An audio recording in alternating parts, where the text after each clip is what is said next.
أعوذ بالله من الشيطان الرجيم بسم الله الرحمن الرحيم يا أيها الذين آمنوا لا ترفعوا أصواتكم فوق صوت النبي ولا تجهروا له بالقول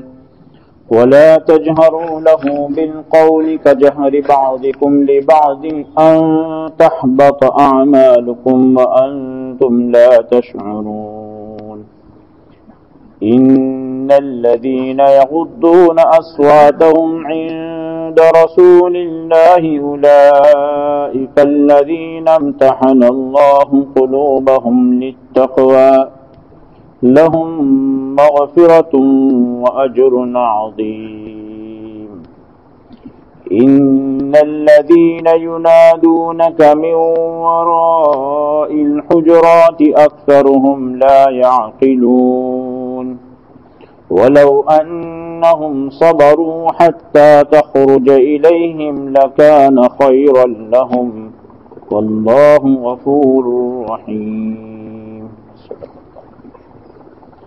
ایمان والو، تم اپنی آواز نبی کی آواز پر بلند نہ کرو اور تم ان کو زور سے پکار کر اس طرح نہ بلاؤ جیسے تم آپس میں ایک دوسرے کو زور سے بلاتے ہو. ڈر ہے کہ تمہارے اعمال بیکار ہو جائیں اور تمہیں پتہ بھی نہ ہو. ایمان والو، تم نبی کی آواز پر اپنی آواز کو بلند نہ کرو اور تم ان کو زور سے پکار کر اس طرح نہ بلاؤ جیسے کہ تم آپس میں ایک دوسرے کو زور لگا کر بلاتے ہو. ڈر ہے کہ کہیں تمہارے اعمال بیکار نہ ہو جائے اس حال میں کہ تمہیں پتہ ہی نہ ہو. یقیناً جو لوگ کہ اپنی آواز کو رسول اللہ صلی اللہ علیہ وسلم کی خدمت کے وقت میں پست رکھتے ہیں، نیچی رکھتے ہیں، یہی لوگ ہیں جن کے دلوں کو اللہ تبارک و تعالیٰ نے پرہیزگاری کے لیے پرکھ لیا ہے، ان کے لیے بخشش اور بڑا اجر ہے. یقیناً جو لوگ اپنی آواز کو نبی علیہ الصلوۃ والسلام کی حاضری میں پست رکھتے ہیں، نیچی رکھتے ہیں، یہی لوگ ہیں جن کے دلوں کو اللہ تبارک و تعالیٰ نے تقوی اور پرہیزگاری کے لیے پرکھ لیا ہے، ان کے لیے بخشش اور بڑا اجر ہے.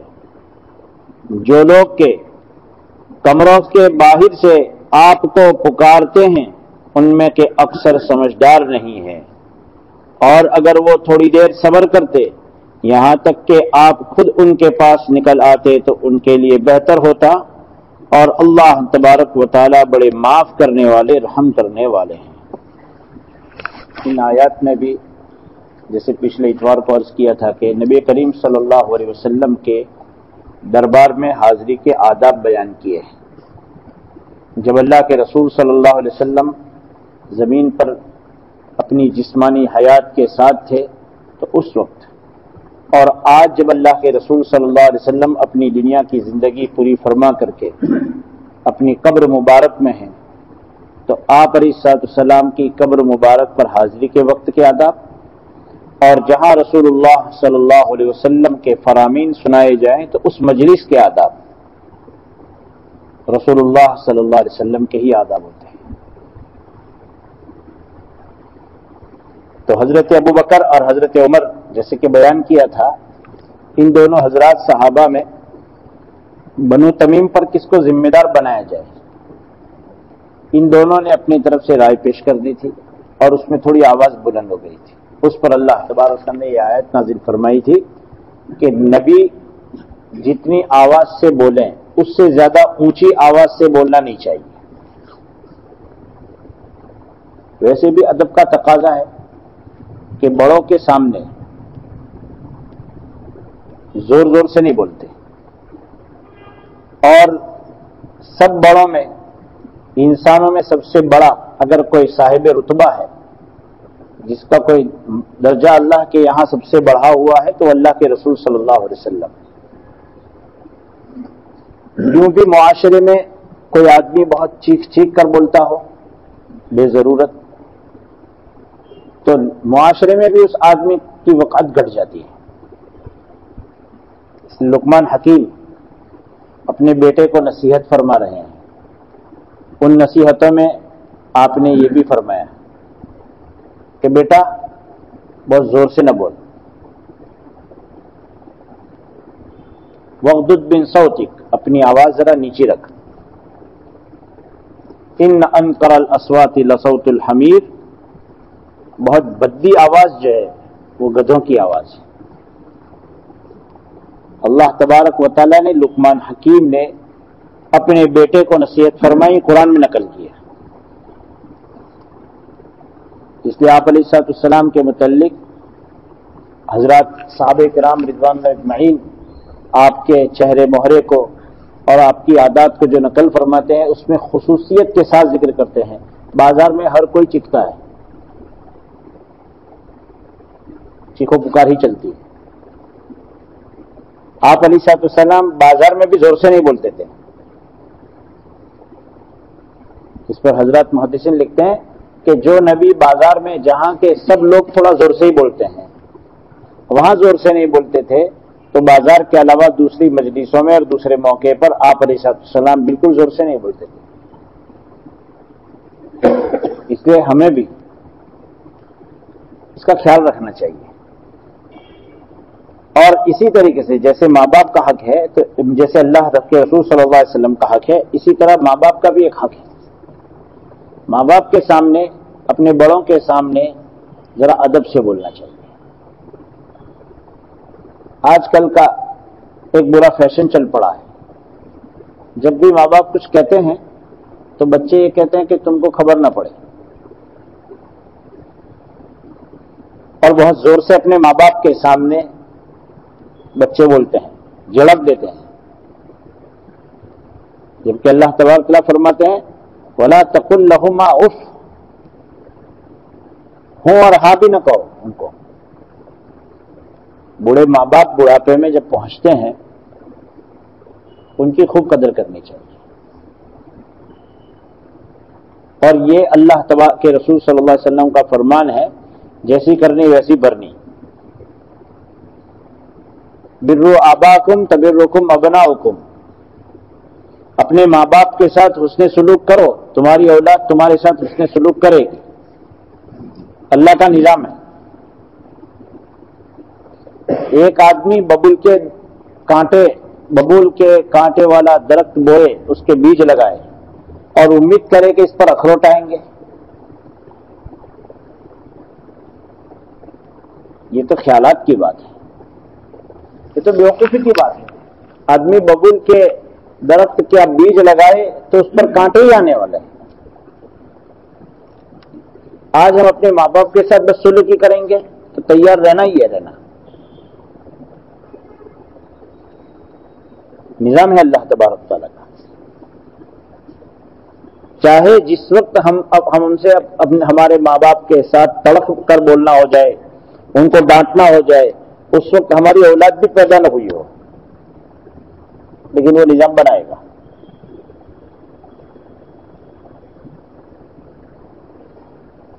اللہ تبارک و تعالیٰ شکلوں اور صورتوں کو پیدا کرنے والا ہے، جتنی شکلیں بنائی ہیں اس سے بڑھ کر پلان بنانا جانتے ہیں اللہ، کہ کس طور پر کسی کو پھنسے گا۔ وَأُمْلِي لَهُمْ إِنَّ كَيْدِي مَتِينٌ۔ خیر، اللہ کے رسول صلی اللہ علیہ وسلم کی مجلس کے خصوصیت کے ساتھ آداب ہے کہ آپ علیہ السلام کی مجلس میں زور سے نہیں بولتے۔ جب یہ آیت نازل ہوئی، اچھا اس پر کیا بیان کی وعید اللہ تبارک نے؟ جو وعید شرک پر ہے، ایک آدمی ایمان پر زندگی گزار رہا ہے اور ایک بار شرک کا عمل کر لے، کفر اختیار کر لے، پچھلی زندگی میں جتنی نیکیاں کی تھی آج سے سب سفاسٹ، سب ختم۔ جو شرک پر وعید ہے وہ نبی کی گستاخی پر وعید ہے۔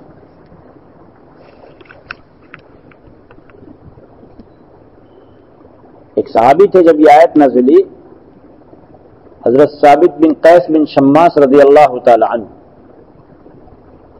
پیدائشی طور پر بعض لوگوں کی آواز بہت اونچی ہوتی ہے،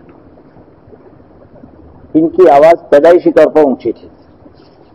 جب یہ آیت نازل ہوئی، انہوں نے گھر بند کر دیا اور گھر میں ہی رہ گئے۔ کچھ دن ہوئے، اللہ کے رسول صلی اللہ علیہ وسلم نے جب دیکھا کہ بھائی ثابت نظر نہیں آ رہے، کہاں ہے ثابت؟ تو ایک صاحب نے کہا یا رسول اللہ میں اگر آپ کی اجازت دے تو ان کے گھر جا کر معلوم کر لوں. گئے، آواز دی تو ثابت رو رہے ہیں اور کہا اللہ تبارک نے یہ حکم نازل فرمایا میں تو دوزخی بن گیا، میں نے تو نبی کی خدمت میں کئی مرتبہ زور سے بولا ہے، میرا تو سب بیکار ہو گیا.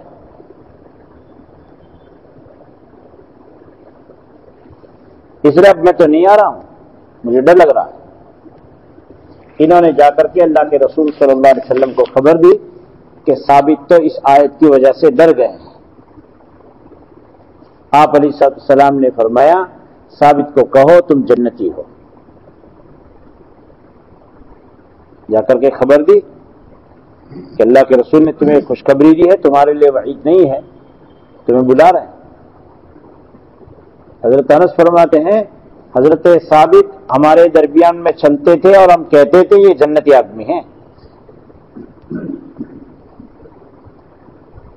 لیکن پھر بھی صحابہ اس آیت کے نازل ہونے کے بعد ایک دم ان کے منہ پر گویا تالے لگ گئے، اس طرح وہ رہتے تھے. بے ضرورت کبھی بھی اللہ کے رسول صلی اللہ علیہ وسلم کی موجودگی میں آواز بلند نہیں کرتے تھے. حضرت عمر فاروق رضی اللہ اور صحابہ کے یہاں عادت تھی کہ آپ علیہ السلام کی وفات پانے کے بعد بھی آپ علیہ السلام کے روضے مبارک کے سامنے اور اس کے آس پاس میں زور سے نہیں بولتے تھے، اس کا خیال رکھتے تھے. حضرت عمر فاروق رضی اللہ تعالیٰ عنہ نے اپنے دور خلافت میں 2 آدمیوں کو دیکھا وہ زور سے بات کر رہے ہیں مسجد نبوی میں. آپ نے انہیں اشارہ کر کے بلایا. جب وہ قریب آئے آپ نے فرمایا تم مدینہ کے نہیں لگتے؟ کہ جی حضرت ہم لوگ طائف سے ہیں. آپ نے فرمایا اگر تم لوگ مدینہ کے ہوتے میں تمہیں سزا دیتا. تمہیں پتہ نہیں نبی علیہ السلام اپنی قبر مبارک میں آرام فرما رہے ہیں، تم زور سے باتیں کرتے ہو؟ بہت ڈرنے کی بات ہے. حضرت علی رضی اللہ تعالیٰ عنہ کا حجرہ مبارک، ان کا کمرہ حضرت فاطمہ والا وہی تھا جہاں اللہ کے رسول صلی اللہ علیہ وسلم قبلہ کی طرف رخ کر کے، جہاں ہم قبلہ کی طرف پیٹ کر کے آپ کی مواجہہ میں آپ کے سامنے کھڑے ہوتے، اس کے پچھلے والا کی جگہ جو تھی وہ حضرت علی رضی اللہ عنہ کا کمرہ تھا. ایک مرتبہ ان کو دروازہ ٹھیک کرنے کی ضرورت پیش آئی تو آپ نے بڑھئی کو کارپینٹر کو بلایا اور یوں کہا دروازہ یہاں سے نکال، اس کا ناپ لے لے، اور مدینہ کے باہر جا کر کے اس کو ٹھیک کر کے لیا اور یہاں آ کر کے بغیر کسی قسم کے آواز کے اس کو سیٹ کر دے، اس لیے کہ میرے نبی اپنی قبر میں آرام فرما رہے ہیں. خطرہ ہے کہ روزے اقدس پر آدمی حاضر ہو اور وہاں شور شگب کرے، اس کے اعمال خراب ہو جائیں. کیونکہ ہمارا عقیدہ ہے، نبی کریم صلی اللہ علیہ وسلم کا فرمان ہے کہ آپ علیہ السلام اپنی قبر مبارک میں برزخی قبر والی جو زندگی ہوتی ہے اس زندگی میں جتنے انسانوں کو جو اللہ تبارک و شہیدوں کو اولیاء کو ایک خاص قسم کی زندگی دیتے، اس میں سب سے اونچے درجے کی زندگی اللہ کے رسول صلی اللہ علیہ وسلم کی ہے. جب میرے روبرو کو آ کر کے سلام پیش کرتا ہے اللہ میری روح کو لوٹاتے ہیں اور میں خود سنتا ہوں اور اس کو جواب دیتا ہوں. آپ علیہ السلام کا فرمان ہے. اس لیے روزے پر بھی حاضری کی صورت میں بہت باادب رہنا چاہیے،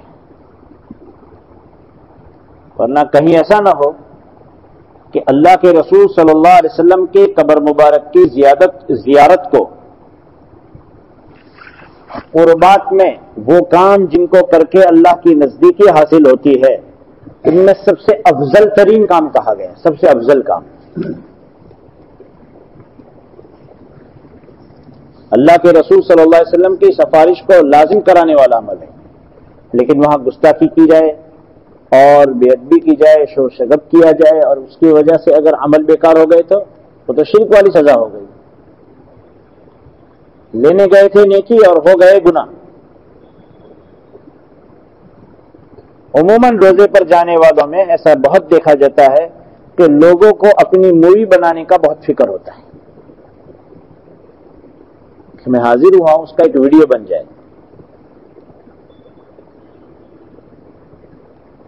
کس کو گواہ بنانا چاہتے ہیں آپ؟ مخلوق کو؟ اصل گواہ تو اللہ تبارک تعالیٰ کی ذات ہے کہ ہم آئے ہیں آپ کے روبرو.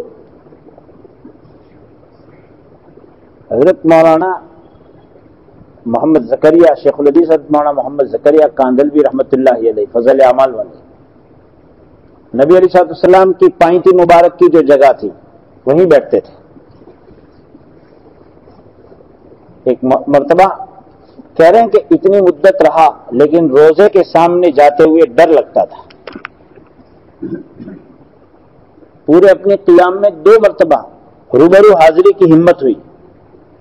ایک مرتبہ حضرت مولانا اسعد مدنی رحمت اللہ علیہ سادات سے ہیں، اللہ کے رسول کی اولاد سے، کہ وہ جب تشریف لائے تھے، حضرت مولانا شیخ زکریا رحمت اللہ علیہ علم میں بھی بڑے ہوئے ہیں، عمر میں بھی بڑے ہیں. ان کے سہارے ان کے پیچھے پیچھے گئے کہ آج تو نبی کا بیٹا نبی کی روبرو حاضر ہوا ہے تو ان کی وجہ سے مجھ پر بھی نظر ہو جائے گی. ڈرتے تھے. اور دوسرے مرتبہ حضرت قاری صدیق صاحب باندوی رحمۃ اللہ علیہ، وہ بھی سادات سے تھے، آل رسول سے تھے، وہ تو ان کے شاگردوں کے شاگرد تھے، ان کا سہارا لے کر گئے.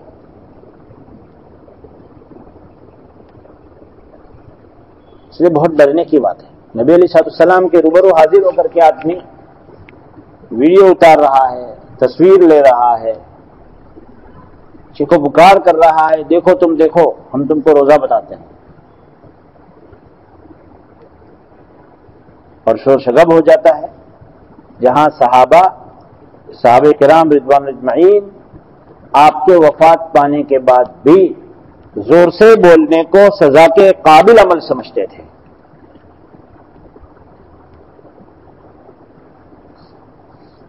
اور اللہ تبارک تعالیٰ پھر فرماتے ہیں کہ جو لوگ اللہ کے رسول صلی اللہ علیہ وسلم کی موجودگی میں اپنی آواز کو پست رکھتے ہیں، کتنی بڑی نیکی کا کام ہے. اللہ کے رسول اللہ تبارک تعالیٰ فرماتے ہیں یہ ایسے لوگ ہیں جن کے دلوں کو اللہ تبارک نے پرہیزگاری کے لیے چیک کر لیا ہے کہ یہ پرہیزگار لوگ ہیں. ان کے اللہ کے دربار میں پسندیدہ ہونے کی گارنٹی اللہ دے رہے ہیں. اس لیے وہاں حاضری کے بھی آداب ہوتے ہیں.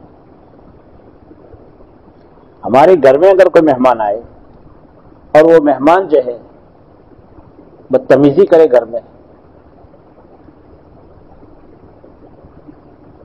اور گھر کے افراد سے جھگڑے، گندا کر دے، چیخو پکار کر ڈالے گھر میں، تو گھر میں ان کے جانے کے بعد بچے بھی کہتے ہیں کہ ابا کیسا آدمی تھا، آئندہ کب اس کو آنے مت دینا. چھوٹے بچے بھی کہہ دیتے ہیں. خطرہ ہے کہ نبی کے دربار میں اور نبی کی مسجد میں پہنچ کر کے شور شگب پر اللہ تبارک و تعالیٰ نے جو فرشتے رکھے ہیں وہ فرشتے بھی اللہ کے دربار میں شکایت کر دے کہ کیسے لوگ تھے، ان کو کبھی آنے نہ دینا. اور جو نبی کی موجودگی میں جا کر کے باادب رہیں، سکون سے رہیں، مسجد کا احترام رکھیں، روزے کے سامنے جانے میں ڈرتے ہوئے سکون کے ساتھ نظر نیچی رکھ کر کے، تو اللہ کی ذات سے امید ہے کہ مسجد نبوی میں جو فرشتے اللہ نے مقرر کیے ہیں وہ اللہ کے دربار میں سفارش کریں گے. اچھا مہمان جب آتا ہے گھر میں تو وہ جاتا ہے تو گھر کے بچے بھی یاد کرتے ہیں، مجھے روتے ہیں. اسی طرح بہت باادب رہنا چاہیے. ڈرنے کی بات ہے. لوگ اس جالی میں جھانکتے ہیں. نبی علیہ السلام اگر موجود ہوں جسمانی طور پر تو آپ علیہ السلام کو، اپنے بڑوں کو، کوئی اللہ کا بندہ، برگزیدہ بندہ، پسینہ بندہ آتا ہے تو لوگ آنکھ میں آنکھ ایسے ملا کر نہیں دیکھتے، ذرا نیچے دیکھتے ہیں. اندر گھرنے کی ضرورت نہیں ہے، کیونکہ اندر تو یہ جو دیوار جس کے سامنے ہم کھڑے ہیں اس کے اندر دیوار، اس کے اندر دیوار، اس کے اندر قبر ہے، کچھ بھی نہیں ہے نظر آتا۔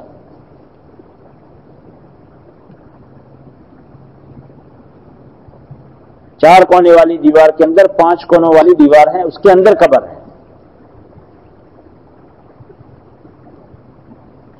اور جو بھی صفائی کرنے جاتا ہے وہ باہر کی صفائی کرتا ہے، وہ 2 دیواروں کے جو اندر ہے اس میں کسی کے جانے کی اجازت بھی نہیں ہے، وقت کا سلطان بھی نہیں جا سکتا۔ جو روزے کے خادم کہے جاتے ہیں، اس کا مطلب یہ کہ جو جالی لگی ہوئی ہے اس جالی اور دیوار کے اندر کی جو جگہ ہے اس کی صفائی کے لیے لوگ جاتے ہیں، کوئی نہیں جاتا اندر۔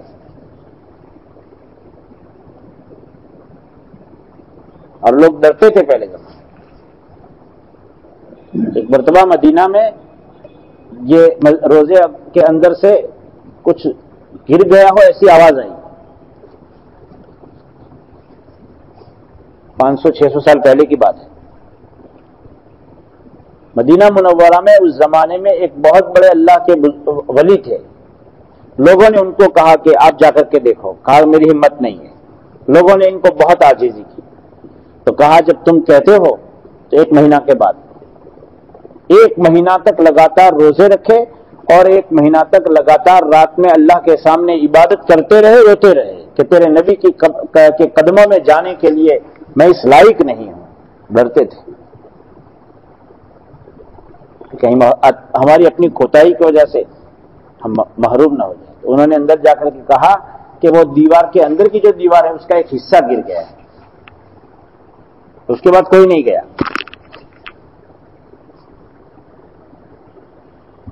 تو خیر وہاں جانے کے وقت میں نظر بھی نیچے رکھنی چاہیے۔ جو آدمی اپنی آواز پست رکھتا ہے، باادب رہتا ہے، تو اللہ تبارک تعالیٰ ان کے لیے متقی اور پرہیزگار ہونے کی گارنٹی دیتے ہیں اور 2 وعدے فرماتے ہیں، لہم مغفرۃ و اجر عظیم۔ نبی کے دربار میں حاضر ہو کر کے اپنی آواز کو پست کرنے والے زندگی میں جو گناہ ہوئے ہیں اللہ تبارک تعالیٰ ان کو معاف فرماتے ہیں، اور اجر عظیم کا وعدہ ہے، بڑے بدلے کا وعدہ ہے۔ اسی طریقے سے اللہ کے رسول صلی اللہ علیہ وسلم ایک دن دوپہر کو آرام فرما رہے تھے کہ کچھ دیہاتی قسم کے صحابہ ایک قافلہ آیا اور انہوں نے اللہ کے رسول صلی اللہ علیہ وسلم کمرے میں آرام فرما رہے تھے تو دروازے کے باہر سے ہی پکارنا شروع کیا، محمد محمد ذرا باہر آؤ۔ اس پر اللہ تبارک نے آیت نازل فرمائی کہ دروازوں کے کمروں کے باہر سے پکارنے والے بے سمجھ لوگ ہیں۔ نبی کے آداب، نبی علیہ السلام کے آداب اور حقوق کو سمجھنا چاہیے۔ عبداللہ ابن عباس رضی اللہ تعالیٰ عنہ فرماتے ہیں کہ عرب کی دوپہر کی سخت گرمی ہوتی، اور یہ بہت چھوٹی عمر کے صحابی ہے، اللہ کے رسول صلی اللہ علیہ وسلم کے چچازاد بھائی ہیں، چچا کے بیٹے، بہت چھوٹی عمر کے ہیں۔ یہ بڑے صحابہ کے پاس حدیث لینے کے لیے جاتے، دوپہر کی گرمی ہوتی، چہرہ جھلسا دینے والی، چہرے کو کالا کر دینے والی، لو چلتی اور ریت اڑتی، اور صحابی گھر میں آرام فرما ہوتے تھے، یہ ان کے دروازے پر بیٹھے رہتے، جب نکلیں گے تب پوچھیں گے۔ جب وہ بڑی عمر کے صحابی جب نکلتے تو دیکھتے عبداللہ ابن عباس ان کے سامنے کھڑے ہو جاتے، تو وہ حضرات کہتے کہ اے نبی کے چچا کے بیٹے ذرا ہمیں کہہ دیتے ہم باہر آ جاتے۔ تو اس وقت حضرت عبداللہ ابن عباس رضی اللہ عنہ فرماتے کہ اللہ تبارک و تعالیٰ نے اپنی نبی کا ادب یہ رکھا ہے کہ تم ان کو دروازوں کے باہر سے پکار کر کے نہ بلاؤ، انتظار کرو۔ آج آپ اللہ کے رسول صلی اللہ علیہ وسلم کے حدیث کے عالم ہونے کی وجہ سے آپ کا بھی وہی ادب ہے کہ آپ کو پکار کر نہیں بلانا چاہیے،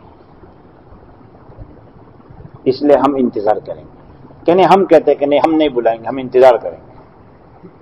اللہ کے رسول صلی اللہ علیہ وسلم کے خاندانی رشتہ کی بھی صحابہ قدر کرتے تھے۔ اس لیے آج بھی یہ ادب رکھنا چاہیے کہ ہم اپنے بزرگوں کی خدمت میں اور علماء دین کی خدمت میں جب پہنچے تو وہ رسول اللہ صلی اللہ علیہ وسلم کے نائب ہیں. اس نیابت کا خیال کرتے ہوئے چاہے اس درجے کے نہیں ہیں جس درجے کے اللہ کے رسول صلی اللہ علیہ وسلم، جس درجے کے صحابہ ہیں، جس درجے کے تابعین ہیں، اس درجے کے برابر نہیں ہیں، لیکن پھر بھی ان کا ایک لحاظ کرنا چاہیے.